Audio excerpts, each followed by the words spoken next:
Okay, thank you very much guys for attending today. So what I'm going to talk to you about today is the development of specific video tutorials to enhance the learning of undergraduate students. Now, obviously it's very important to acknowledge that higher education is changing. Okay, so we've now got access to high-speed internet, everybody's got computers, portable devices, so streaming educational videos are becoming much more commonplace.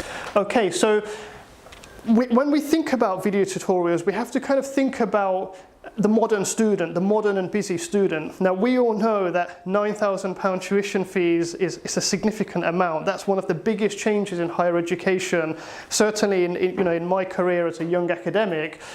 So students are having to work a part-time job or a full-time job in some cases, really just to get the money to pay for their living expenses and to try and offset that student loan. So they want information which is available instantly, so they have that flexibility. So for example, you want to be able to view lecture content or lecture summaries on your mobile phone, on your iPad, perhaps when you're traveling on public transport to and from your job. Whereas in a traditional lecture, you obviously have to physically be there to get the information.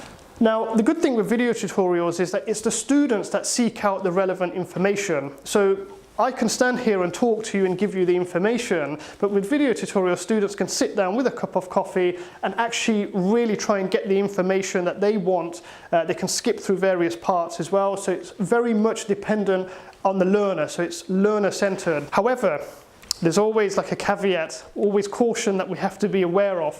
Poor video tutorials can actually disengage the learner and actually lead to worse overall performance. So just producing a video tutorial is not enough, okay? It has to be of a sufficient quality to be able to get the students really engaged with it.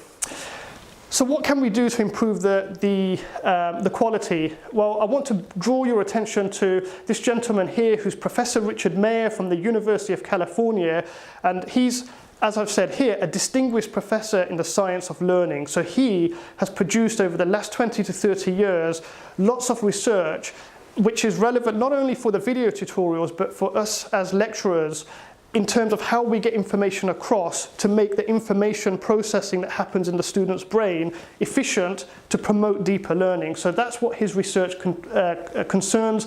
And Professor Mayer has actually developed the cognitive theory of multimedia learning, which I've abbreviated as CTMML.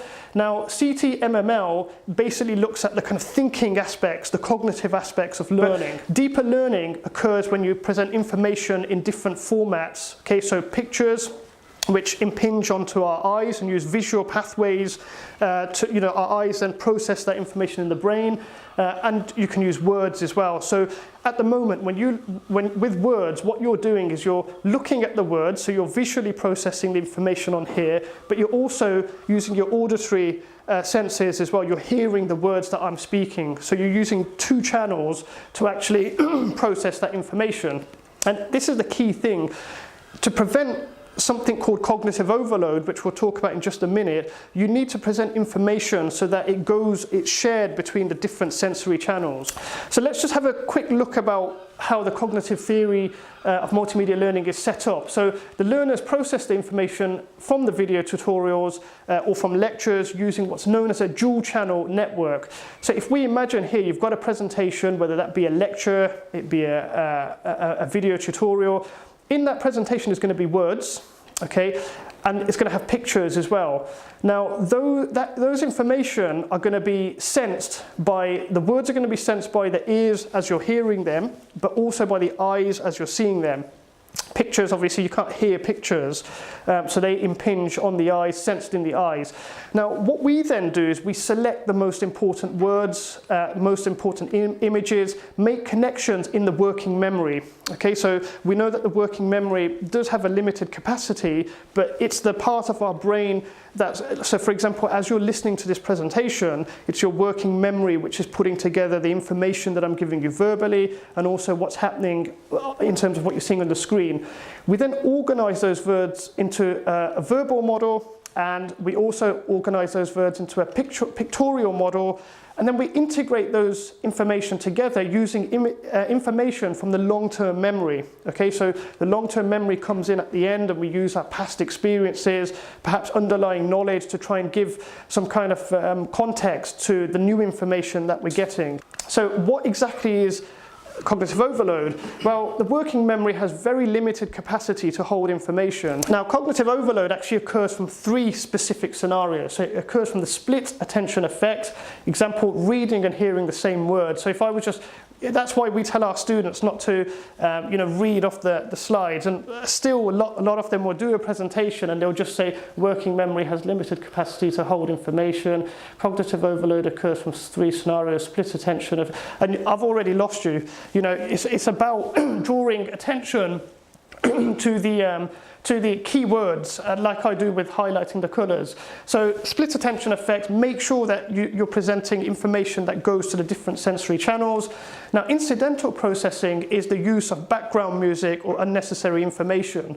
So, for example, if I'm presenting here and Sharon Stone suddenly walks in, then you guys are going to be distracted and you're not going to listen to what I'm saying. Or if somebody's dancing behind me, or if we've got loud music playing, all of a sudden it becomes so much harder for you to actually concentrate on what I'm trying to say. So we try to reduce the incidental processing. Representational holding is remembering information that's been given earlier to make sense of the current information. So, we're already about 5 or 6 minutes into this presentation. Your brain, your working memory will be remembering some of my earlier slides to make sure that this slide makes sense. Now, if you have a very long lecture, obviously, it means that you've got greater representational holding, greater risk of cognitive overload, so it's extremely important to try and minimize representational holding by presenting information in bite-sized chunks. So this is quite a heavy slide given that I'm talking about reducing cognitive load, so we'll go through it one by one. These are the load reducing techniques that I used and that we can all use in our lectures to try and encourage deeper learning. Okay, so the first thing was segmenting.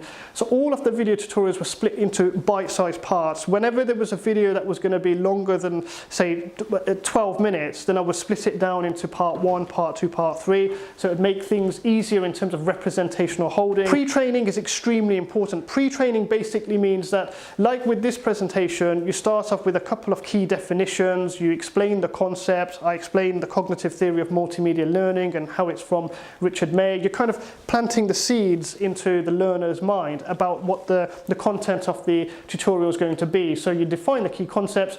Weeding basically means just getting rid of information which is not necessary. So music, unnecessary graphics, you don't need them. Keep only the information you want the learners to process in their mind.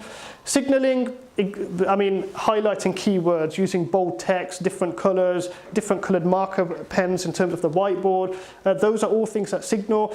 Aligning, place words close to diagrams. So, if I'm going to draw a diagram of the heart here and start labeling the heart over on that side, obviously that's not useful. It's much better for me to, label the heart around, on the actual diagram itself. Redundancy. So we've got to think about that dual channel network. We've got to make sure that all of the words that are written down are not being spoken. So you're saying different words to what are written down, and generally you should prefer narration to reading from the text, because that will allow that dual channel network to process the visual information and the auditory information separately.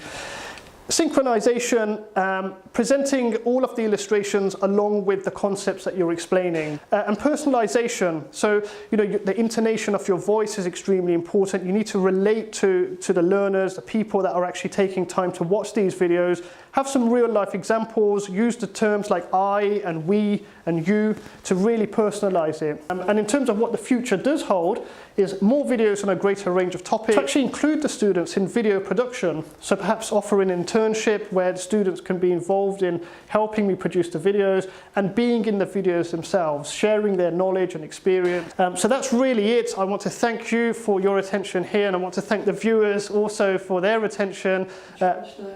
And Sharon Stone, and please do feel free to ask me any questions, but thank you.